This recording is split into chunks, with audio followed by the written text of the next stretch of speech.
Okay, so, yeah, here we are. Hello, everybody. Welcome to the Cars, Guns, and Guitars podcast. I'm Eric. This is my dad, James. And we've got a few subjects today. We got a maximum of about 2 subjects per host, 2 major subjects.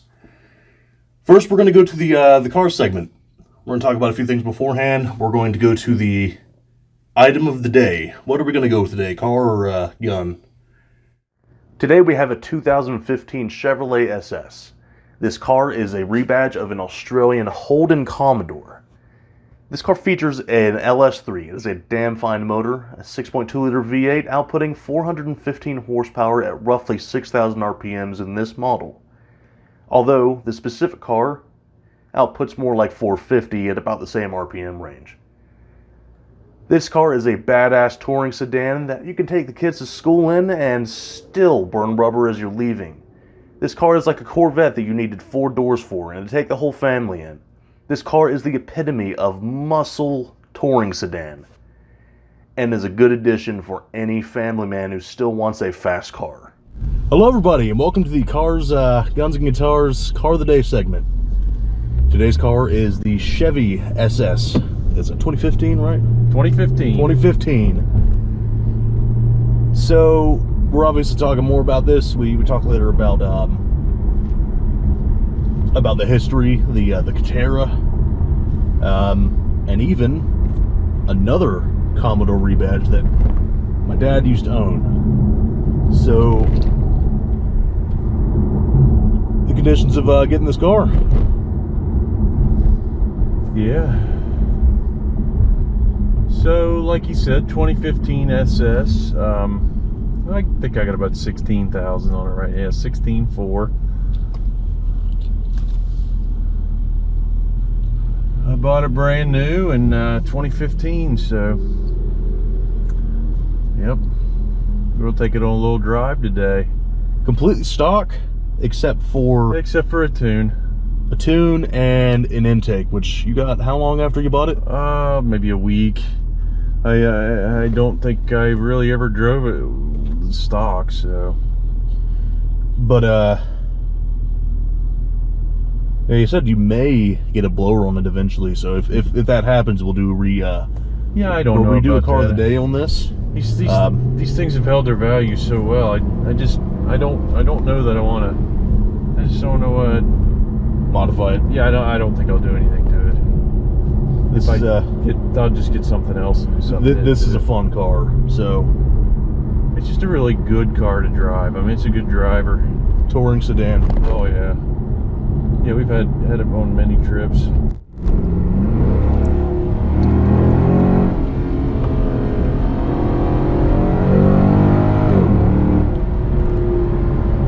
There we go.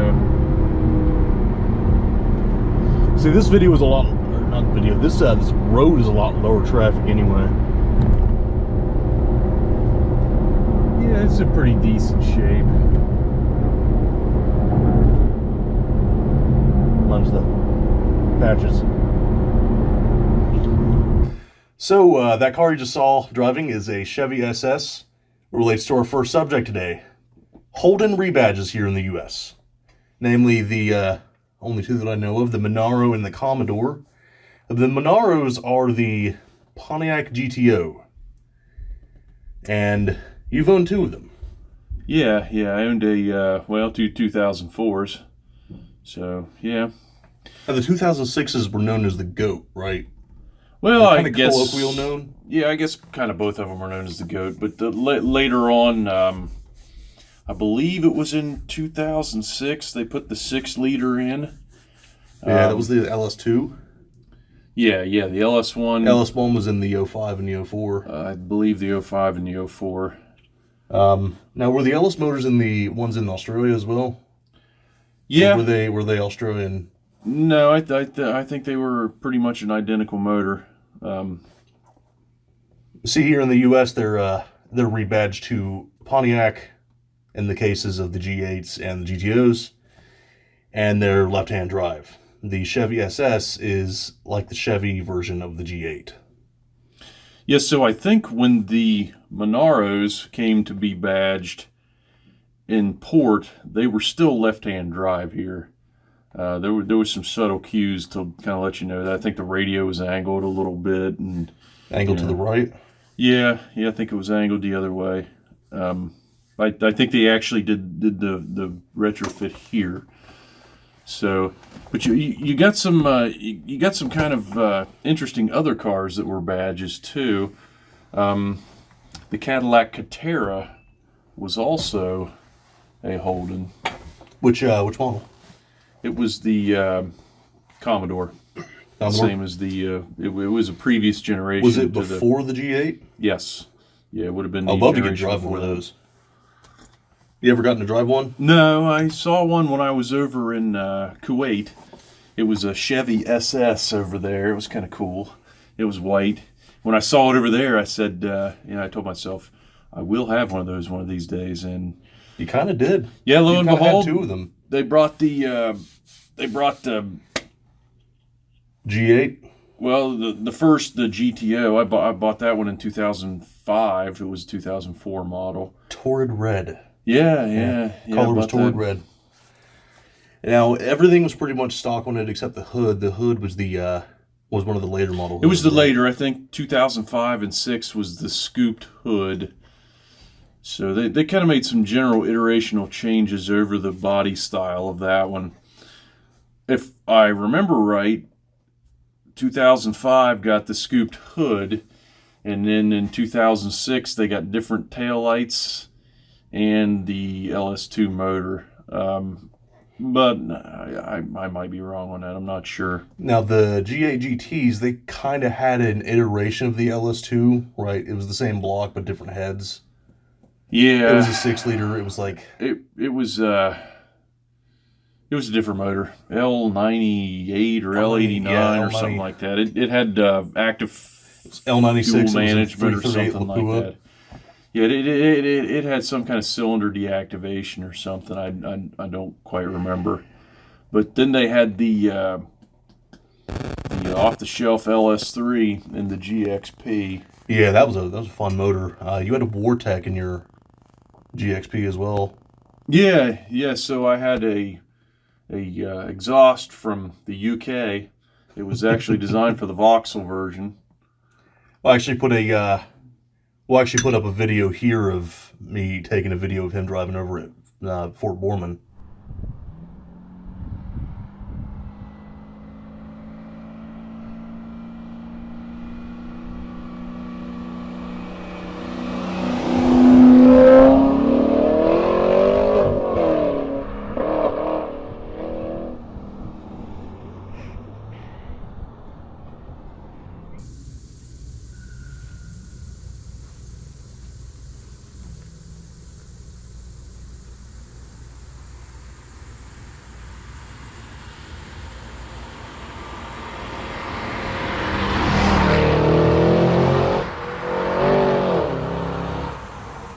Yeah, that was interesting. Yeah. It actually had valving in it where you could switch it open and closed so it would be quiet or loud. Now, you never really got that figured out. You had to switch those manually, right? Yeah, I switched them manually, but right before I sold it, I had somebody install the butterfly valves in it. That's really cool. I like that. I remember when I was taking the video, I was holding the camera. I was probably like 10 or 11 years old. Still kind of scared of loud sounds. What I did was I took my elbows. I can't do it right now because my neck hurts. Took my elbows, my sides of my arms, and covered my ears with it and still held the camera in a really weird angle. Yeah. Of course, now I love that shit. It's awesome. So I had that car for maybe a year and a half. And then I got the GTO. The twin turbo turbo LSX. Yeah, with the LSX. That was an insane car. That thing was fun. It was awesome. It makes it surely made like an airliner pilot, an airliner flight and booked it. Yeah, it was really fast. I had it for a few years, and then I decided that I kind of wanted something a little more balanced, and that's about the time the Chevy SS came out. I actually saw one at an auto show, a 2014. So the 2014s had non-Brembos in the rear, And I believe that was the only difference. So I saw the 2014 at the auto show, and I decided that I probably would go that direction. And I think a couple years later I did. I've now had it for 5 years, so it's kind of here to stay. So. Yeah. And maybe one day I'll get to drive it. Yeah, so really the only thing I've done to it is a Livernois tune and an intake. That's it. Yeah, you can really hear that intake when you get to, 5K?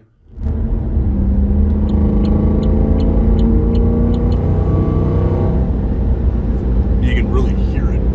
Yeah, if you About do 5,000 RPMs, you can really hear that intake. if you do it like a low RPM full throttle roll, you can hear it open too. Rumble from the left side. It's awesome. It definitely adds. Really, the main thing is it woke up the transmission. That GM 6-speed is it's just okay, and it really woke it up. It probably, I'd say stock they were 415 horse, and I'd say about 440, 450 at its current. So it's sporty. That's pretty good. What is it stock, like 415? Yeah, 415. 415 at about probably 6,000 RPMs. Yeah, which I didn't understand because the G8 had hydraulic steering driven off the belt, and the SS has the electric steering. So I think the trade-off was supposed to be less drag on the whatever. Less but they don't advertise any more horsepower, so right. It's maybe it did sap less power from the crank, but it. Yeah, I don't know. It just still advertised the 415, just like. But it just advertises the same power. Maybe they just didn't make any sort of dyno pulls. Yeah, but that's kind of the history of Australian cars in the United States, and as of right now, I don't think Australia's making anything like that. So, it's kind of really the end of an era. Really unfortunate when Holden's factories went down in 2017. It's been a while. It's been a good little bit. I was disappointed to hear about that. Holden's, even though I've never gotten to drive one yet, Holden's have still been a big part of my life as a passenger in those cars. They really seem fun. 415 is not it feels bad. pretty good. It's fun. I don't know if you remember the old Ford Falcon FPVs. They used to make those in Australia too. Those are pretty sweet. I think they quit making those maybe it was earlier. That's another F name with Ford. Ford loves their Fs, their F series, their Falcon, their Fiesta, their Focus, Fusion, and that's just naming 5 off the top of my head. Yeah, Ford. Ford's had some good cars, but really nothing to compete with the lineup from Australia here. Really, not a lot of. Brought anything Dodge over. had a little bit there. I think feel like their Challenger and their Chargers were a little bit competitive. Yeah, other than the ones that they had as cop cars, the Crown Vics, and then they had the one car that they I don't remember the name of it. Crown Vics were the Taurus, the one they use right now. Yeah, that's the Taurus. But they had kind of a sporty version of the Crown Vic. Hold on. The Crown Vics were kind of boats, weren't they? They didn't really have the best handling. I don't know. I've never been in a Crown Vic. I don't think I've been in a Corvette. The Mercury Marauder was actually kind of a competition to the whole. Yeah. It was when they had the Chevy Impala and stuff like that. The Impala SS. Well, that was right around the time they had the Mercury Marauder. I believe it had the same 4.6 that the Mustang had in it. So, Was that a Boss? Or the Boss was the 5.0, right? I think that would have been before it, but I don't know. I don't know that the Marauder ever came with the 5. I think it had the 4.6. So, but that was a long time ago. I don't even remember. It was like the early 2000s. Those were. But Ford, they never really had anything to compete with the boys from Australia. So. I mean, not a lot did. They had events where they would drive out and they would melt like 12 sets of tires for each car.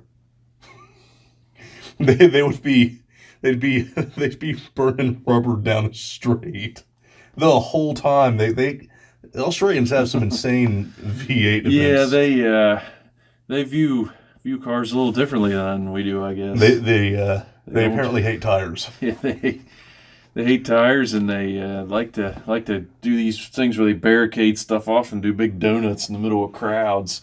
Which that would not fly here in the U.S. Yeah, I don't know. I feel like even if people don't get hit, they'd still try to sue the driver or something. But yeah, so it's kind of gone now. I mean, the V8 is kind of hit a resurgence. There's a lot of there's Chargers, Challengers, Camaros, Mustangs, but that kind of grand touring 4-door segment is kind of gone. Yeah. Except for the Charger, but I mean it kind of stands in a league of its own right now. So everything's moving to front wheel drive. Well, the SRT division also being shut down. That was last year, I think, right? Yeah, I don't know. That's unfortunate. We're losing a lot of really cool car divisions. I was going to say earlier, I'm a big fan of a lot of GM stuff. Even though I own a Ford, it was more out of availability. I would have loved to have had one of the Chevy Cobalts. Yeah, I mean, that's another story for another time, but I, had a Cobalt, and I still have the motor. Yeah, yeah, that motor's going into something really cool. Yeah, hopefully that project will wrap up here pretty soon. So. We'll do a car of the day on that, and we'll not say anything until we do the podcast episode where we have that. Yeah, that'll be its own special kind of sauce, so to speak. Yeah, so... But we will give you a hint, it fits in the back of a ProMaster, the whole thing. Yeah, I do believe... Dodge Ram ProMaster van. Probably drive it into the back of a van. Well, you couldn't drive the whole thing. The taken apart, it fits in the back of a van. I think with the right back spacing wheels, you could probably get it in there. It would be something you'd have to... That was a fun 1,200 miles. Yeah, long 1,200 miles. But we'll talk about that in another episode. Yeah. So, so as kind of an intermission in our second topic, drives. Drives are fun. Just drives for the sake of drives. I took a drive last night with my roommate Melvin. I guess I can call him a roommate. Not really. Not living in a college dorm. He lives with us, or where I live. And we are driving down the road and we hit something about 40 miles an hour. We drive back to see what it is.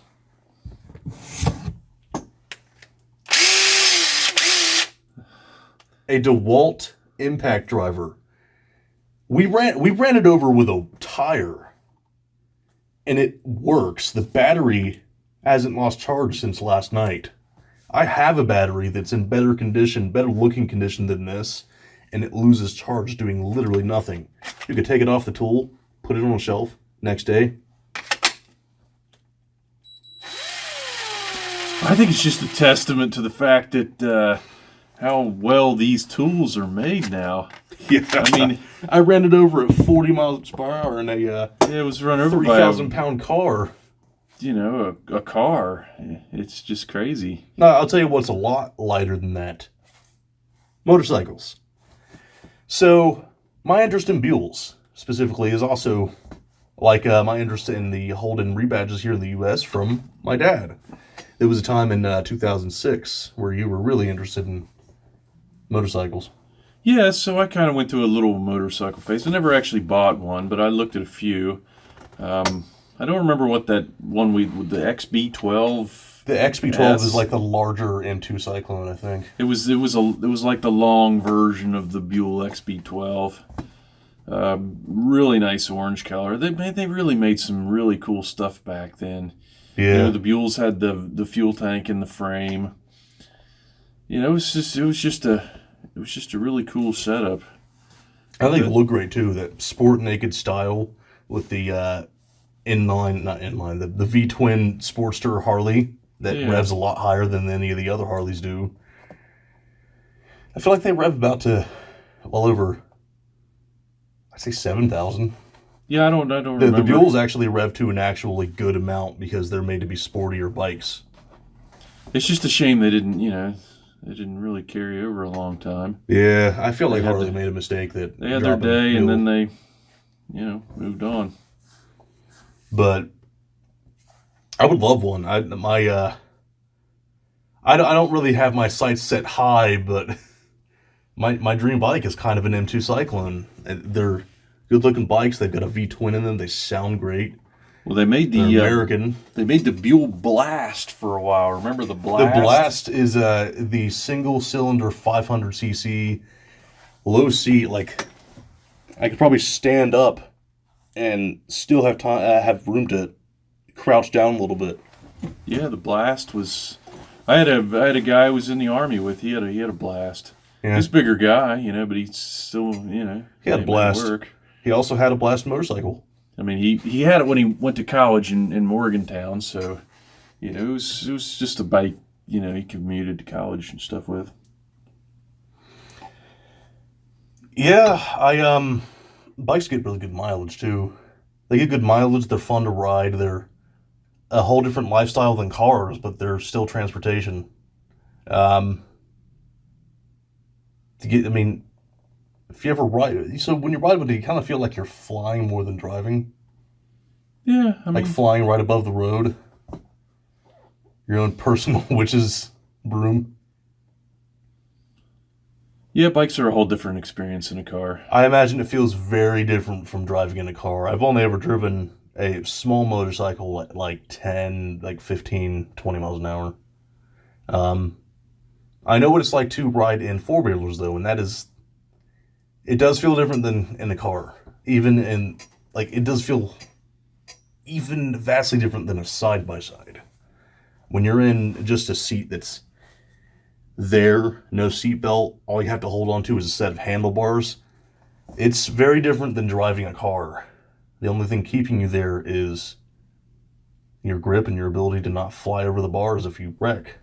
Yeah, it's just a whole different mentality, too. You have to be very careful for other drivers. You have to watch out for everybody. I have a lot of defensive driving techniques right now that would carry well over to riding a motorcycle.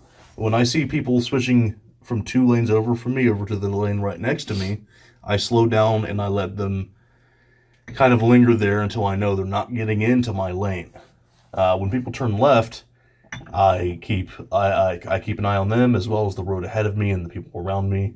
You have to turn your head a lot more with motorcycles because you have a little bit less peripheral vision with the helmets. You want to get good helmets. You want to get good safety equipment. What I've seen people say is the helmet will really save your life. The safety equipment will make these survivable crashes less painful, less road rash, less impact on the rest of your body. That you want to get a $400 at least helmet, and you want to get one that's trusted, one that's tested. You don't want to get just a $150 DOT approved helmet because that might not save your life. One thing that you should look for is the Snell Foundation. They test their helmets. They hit them off anvils to see how well they work. They actually test their helmets to make sure they'll save your life in a crash. Yeah. Yeah, and you just want to drive with a whole different mentality. I don't ride motorcycles anymore, but I do a lot of bike riding, and I always subscribe to the I'm invisible theory. You want to kind of just not be surprised when people don't see you, because people will look right at you, and then it's like they looked right at you, and then they pulled out in front of you. So it's just a whole different mentality. I had a buddy I used to work with. When he would ride on back roads, he would always ride. He had a motto: when you come out of a turn, he said he always rode like when he come out of a turn there was a refrigerator in the road, he wouldn't hit it. That was kind of his little thing. But yeah, motorcycles are definitely a lot of fun. But it's just a different whole different mentality. Yeah. You have to be really careful. That's a really good way of thinking of it. You're invisible. Yeah, because people just look right at you. People will look right at you, and like his dad, my grandpa pointed out that, there's your car over there. I can take my thumb, cover it right up. It would take 3 bikes to do the same effect. So you have to watch out for other drivers. You can't rely on them to watch out for you if you ride a motorcycle. Motorcyclists, you probably know this already. And a lot of motorcyclists out there, if you're watching this video, you might see a lot of holes in what I'm saying because I've never ridden. But the one time I remember riding on a full-size motorcycle was a dirt bike, and Matt was riding it. My uncle, my dad's brother. And yeah, he's done a lot more motorcycle riding than me. Yeah. Eventually, when he comes over the next time, we'll have to have him as a guest. Yeah, we'll have him. He's pretty cool. Is he still active duty Marines? No, he's retired. He's retired? Yeah, he retired there, I think 2 years ago. Yeah. I definitely have to, if I have any comedy sketches that involve a drill sergeant, he's probably going to be my first pick to play the sergeant. But yeah, Holdens, cool. They're really cool U.S. rebadges of crazy Australian cars.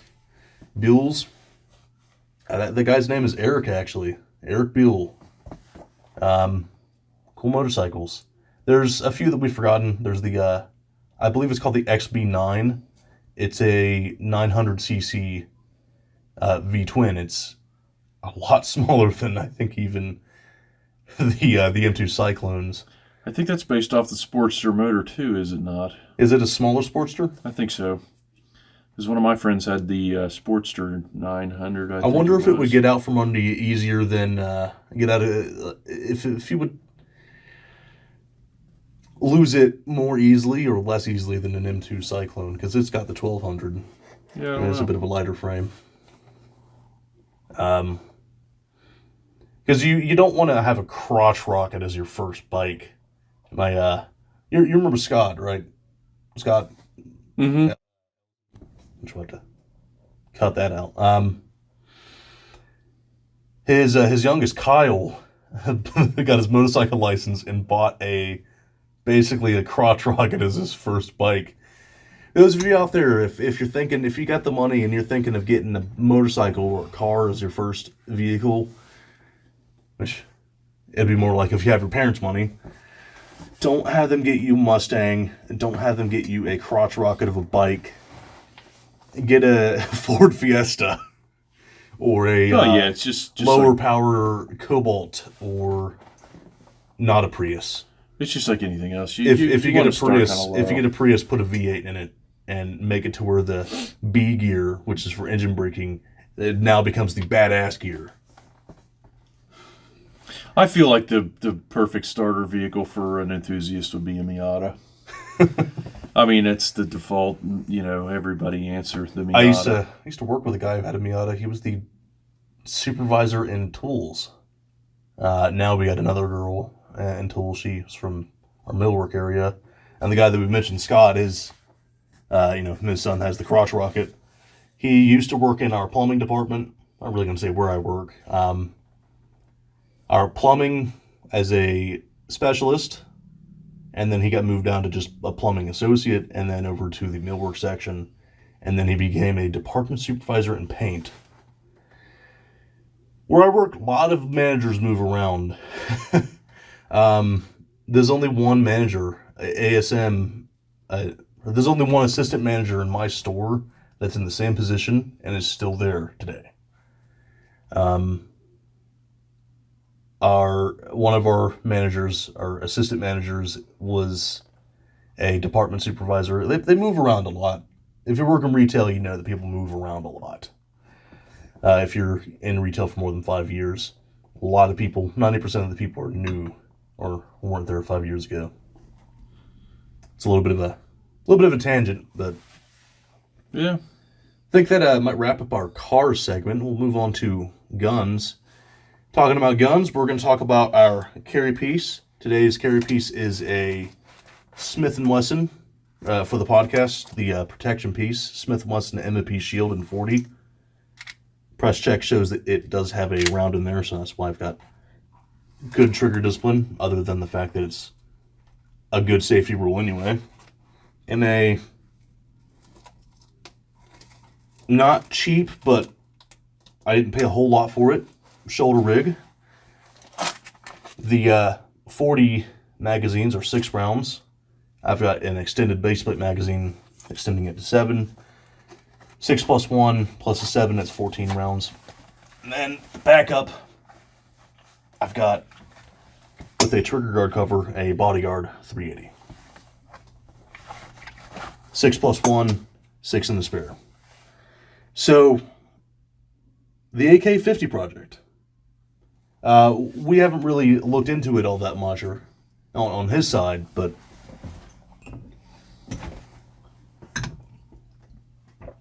so for those of you who don't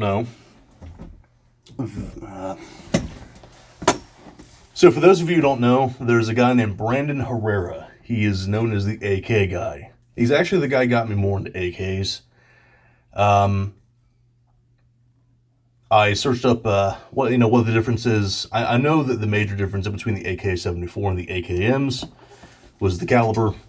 74s were in 7.62. Got that backwards. 74s were in 5.45 by 39. AKMs were in 7.62 by 39. But I didn't know a lot of the more minor differences, such as the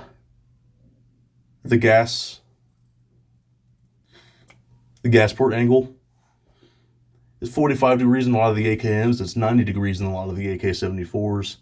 There's a few differences that I've forgotten. I'd have to rewatch that video.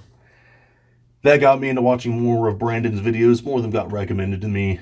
And I saw the AK-50, which is his project making a 50 BMG kind of AK-ish pattern rifle. People told him he couldn't do it. So he said, I'm going to do it. I'm going to do it. I'm going to try it. I'm going to prove everyone wrong. I'm paraphrasing. So is he still? I mean, did the whole Kentucky ballistics thing not slow down his development a little bit? No. Did he take a step back when that happened? He put it on a Bren tripod, but he didn't really slow down the production. I mean, that was pretty serious. Rough. Yeah. Scott from Kentucky Ballistics is very lucky to be alive right now. Yeah, I'm sure all you guys know about the whole anyone who's stick a thumb in it thing. Stick a thumb in it. I was thinking of wearing my shirt here, and then I forgot to. He's just very fortunate. Every single doctor he's talked to tells him he shouldn't be above ground. He should be very dead. Which I guess it's good to hear that when you're alive. Yeah, Scott, man, You're awesome. Yeah, a lot tougher than any day I am, you know. And not too long before that, there was the Whistling Diesel incident, which was not. It was an accident caused by stupidity. Whistling Diesel was shooting with 50 BMG a steel target 4 feet from him, and one of the rounds ricocheted off and hit him in the head. And he was like, "Yeah, I'll never do that again. That was a bad idea." You think? Yeah. That's another one of our topics we'll talk about a little bit later. We're probably not going to linger on the AK-50 too much because we didn't really study the AK-50 actively before the podcast. We didn't have an incredible amount of time today. We're barely probably going to have enough time to do our segment on the Chevy SS. So the AK-50... one of the most recent videos, he got it to cycle 8 rounds out of a Barrett magazine with no issues. That's just an expensive testing procedure, you know. He had to have a sponsor just for the ammo. Wow. So the latest model of his, he said that he just went to like Lowe's or Home Depot, bought a piece of square tube steel, cut off the top so that the rails could go down on it. As a rail system for the bolt to go back and the trunnion to fit on and whatnot. It was literally just like a $50 piece of sheet tube steel. so that he could test out whether the trunnions worked. And he said that frame, that receiver, held up to like well over 80 rounds, probably, well over 70, and still didn't break. I don't think the breaking point was in the receiver. That's just impressive, though. It takes an AK fire control group as well. He wanted to see how well the AK fire control group would hold up with the big-ass 50 bolt carrier, which that whole thing just looks like looks like the front trunnion and barrel assembly of an AK-50. So where did he get that? I mean, did he have it made or make it himself? Or So the trunnions he had machined at a machine shop, because he can't machine his own stuff. He doesn't have the equipment. What about for the that. bolt carrier group? I mean, where does Same that come thing. from? He said that they got it a little bit wrong, but it wasn't really that bad. They were able to work with it. The machine shop he works with apparently doesn't do the best job sometimes because they messed up a few parameters. But in order to make a nice receiver for it, he would have had to put around $16,000 into a new stamping press. So he decided, I want to see how well these specific parts hold up. The receiver doesn't really need to be that beefy. We're going to be behind a berm shooting it, pulling a cord, so why not? And it worked. For 68 rounds in that first video, it worked. It was under gas. 68 rounds. Yeah, that's one short of the good number. Yeah, I just can't imagine. Just like, what, $10 a round or more? Probably. That's over $600. That's almost $700 worth of rounds. That's just a, you know, if you made it like 50 rounds in and, oh darn, it, didn't hold up, that's just like $500 you've kind of wasted. Well, it's not wasted. Well, the thing is, when things break on a gun you're developing, you figure out what's wrong. But you got to do it over again. Yeah. I mean, that's... The biggest thing that probably would have broke was the receiver. You go 60 rounds deep and use your success, you really don't have to repeat that test. So, that's huge cost, man. But I suppose it would be a lot of fun. Yeah. What he's doing with this newly developed gun is very unique in the gun world. Not a lot of manufacturers kind of keep track of their development, upload it to a channel, and interact in a way with an audience and their possible consumers. I just feel, though, it's a real niche market, Right. I don't know how many... even if he develops it and it's successful, and I really hope it is, because, it'd be cool. I just... I feel cost all around would be prohibitive. You got round cost. I'm sure the weapon itself would be very pricey, too. He was hoping originally that the retail price of the gun would be in the $6,000 range, which is actually really good for a semi-automatic 50.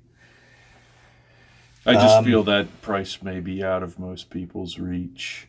Yeah, but it's for people looking for a 50, if they're looking for a 50 and they're already going to go with a Barrett, but they're like, I'm a big fan of AKs, they might go for it. And people said that one of the funniest things people said was that you can't put a 50 on a stamped receiver. And you know what Russian gun is on a stamped receiver that's not quite 50, it's 12.7? The Dishka, or as Dugan Ashley calls it, the Dushka. It's on a stamped receiver, and it's pretty much, it's not really exactly the same as 50, but it's close enough to prove that you can stamp receiver a 50. So why are people saying you can't? I think one of the things he said a lot of people do is they call a 50 a bullpup for some reason. The M82s. Not the M82A2s, the ones that are actually bullpups. The M82s A1s. Because the stock ends right at the back of the receiver. That's not how bullpups work. I don't think he'd ever make a bullpup 50. He doesn't. He's not too appreciative of bullpups. We actually have an RDB in the safe in there. I do. You? Yeah. I've never gotten to shoot it yet. We'll probably do a gun of the day segment on that before he... Are you even planning on selling it? I think I'm going to keep it now. That's awesome. I've never gotten to shoot a bullpup.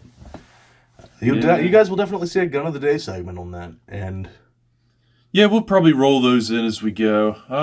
It's, just kind of getting to feel things and trying to see what everybody's interested in. So, yeah. I mean, there's a lot of advertising that needs to be done with this. Probably a lot of people I work with are...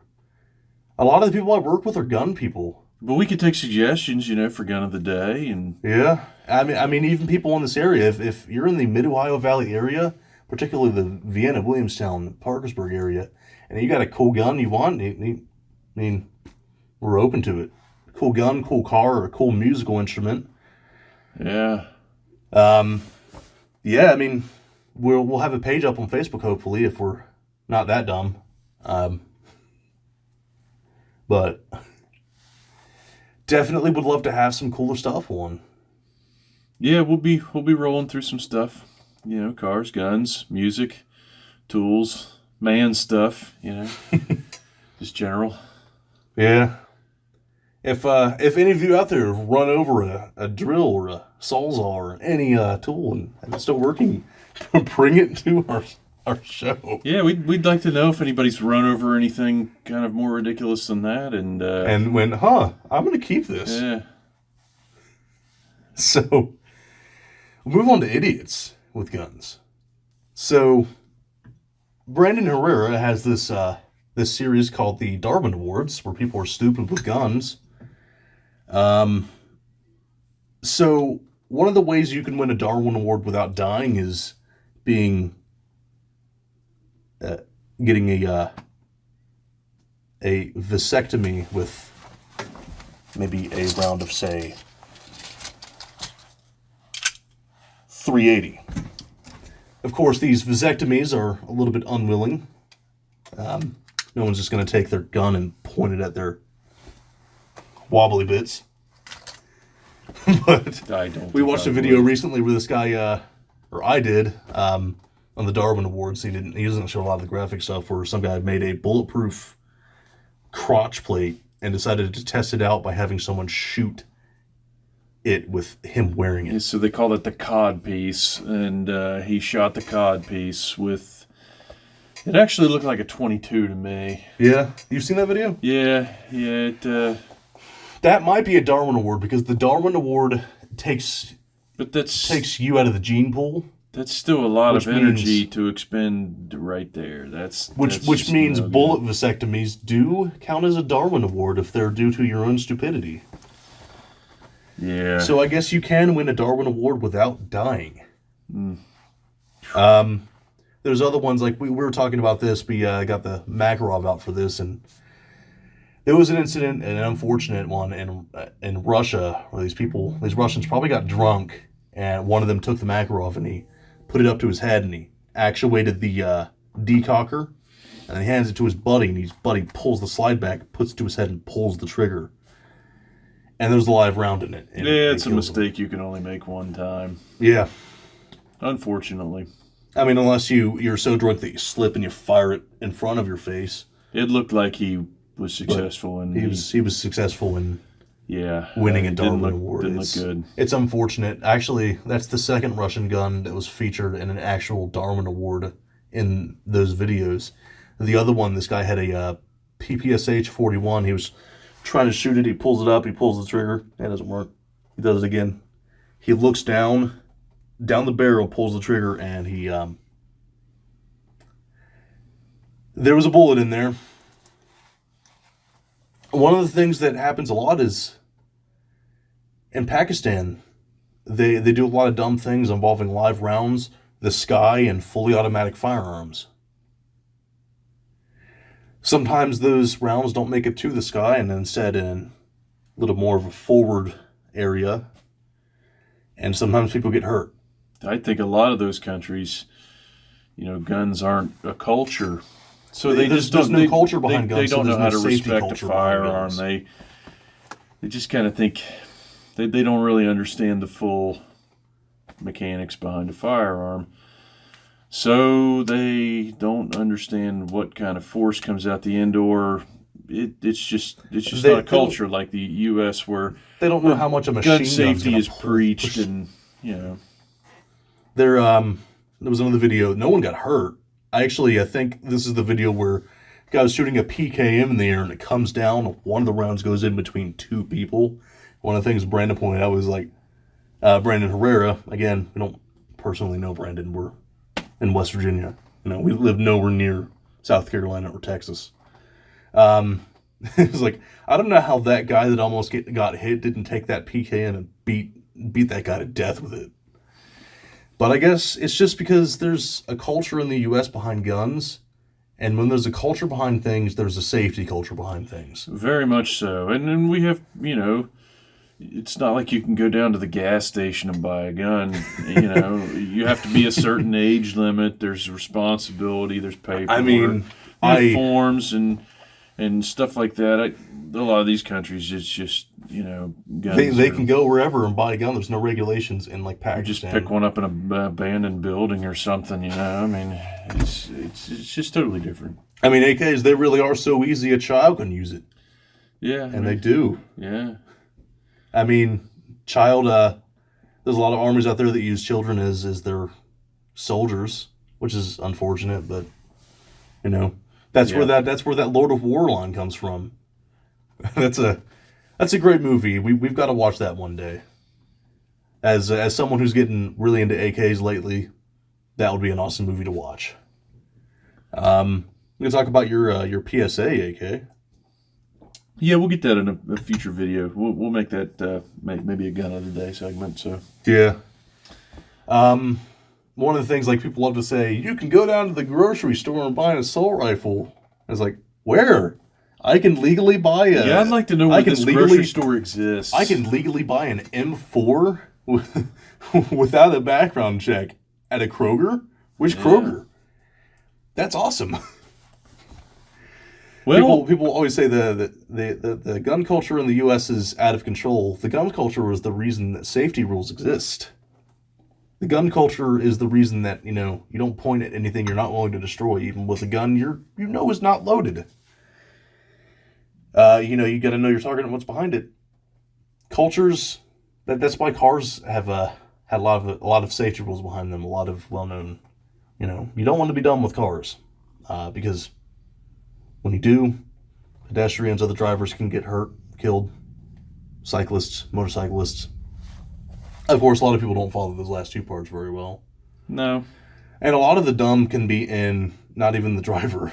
I for one, am terrified of pedestrians because I'm terrified one's going to jump out in front of my car and die. They're just going to be like, oh, hey, now's a good time to cross. That's one of my least favorite things is when people in all black clothing ride a pretty much all black bicycle with crappy reflectors. Because you won't see them until the last second. You got to slam on the brakes and honk your horn. We'll move on to the music segment here. So, in the last 2 years, some pretty cool albums have come out and pretty cool bands. Tool, Rob Zombie. Tool's new album came out in 2019, and it was a completely unexpected development for me.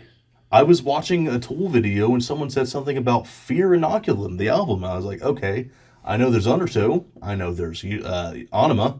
Eulogy's not an album. There's Lateralis. There's Salvo. 10,000 Days. There's, But I don't know if Fear Inoculum. The early EP. I searched it up. Fear Inoculum. I was like, copyrighted 2019. This came out a few weeks ago. I was really excited. I think we both, the first impression we got from the album was it's okay, but it's not as good as some of the other stuff.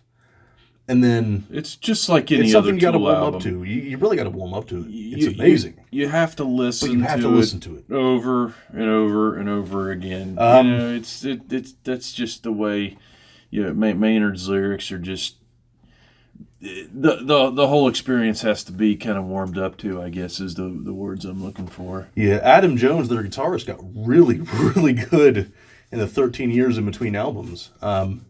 A good thing to do if any of you maybe pause the video, don't completely click off of it, take another tab. Search up Tempest 7 EMP EST, skip about 11 minutes in. That solo, it's awesome. I love it. That whole song is great, but that solo is my favorite part of that whole song. They brought back another almost riff, but they completed it. What they did with Descending was, if you listen to Descending, there's certain parts of it where if you can go to Reflection from what is it, Reflection? It's Reflection from, I think Reflections from Lateralis. Reflection from Lateralis. There's a lot of the same sound, but they turned it into, actual like power chords that they played. Tempest is by far my favorite on that Tempest album. is awesome. And It's long. It's just, it's probably actually got the longest average song length of any Tool album. Yeah, and Tool's well known for their long songs anyway. The average song length in the full album is about 8 minutes, and that's only because of the 3 filler songs. What is the word for those? They're not really fillers because they add a good bit to it. Call it an interlude, maybe. Interlude? Yeah, interludes. We'll call those interludes. Not to be confused with their song titled Interlude. It's actually intermission. Intermission before Correct, Jimmy. Yes. It sounds like carnival music. It's awesome. Yeah, but I think I would call their shorter songs maybe an interlude. Yeah, interludes. There's a lot of those in the new Zombie album as well, which we'll talk about. Yeah, I got a little bit cut off there. Tempest is great. The whole album is really good. It's a testament to how good Adam Jones got. And the Zombie album, we're not going to talk a whole lot about the new Zombie album because we didn't really listen to it. Yeah, we can make that for we'll another talk about one. that in another episode. But the Zombie album's great too. The Tool album, it's an album that really warms up. It's one you just gotta listen to. It's just like any other Tool album. I'd say 5 full times, and then you'll pretty much get really hooked on it. So. But that might wrap it up. Yeah. So, here it is with cars, guns, and man stuff. Cars, guns, guitars. It was actually originally supposed to be 3 guitarists, but the other host we have that we'll occasionally do, we have a maximum of 1 major topic for each host on each segment. We might eventually have an episode where it's you, me, and Terry hosting. We usually wouldn't have a guest appearance on with 3 hosts, so yeah, we're not that great at podcasting yet. We'll probably end up getting better. Yeah, we'll just take some suggestions, what people want us to talk about and review, and we'll probably roll in an actual firearm of the day, do a little shooting probably on the next one. So it's probably going to be the AK on the next one. We're still deciding on a joke to use because with the gun of the day we've got lines. Trying to decide if we're going to use the Lord of War. There's 12 guns in circulation, or there's 1 gun in circulation for every 12 people in the world, or if we're going to use a Carnicon bit.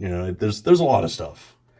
But yeah, that completely wraps it up. Talked about Holdens, specifically rebadges of the Holdens in the U.S., Buells, about the AK-50 projects, a little bit about age with guns.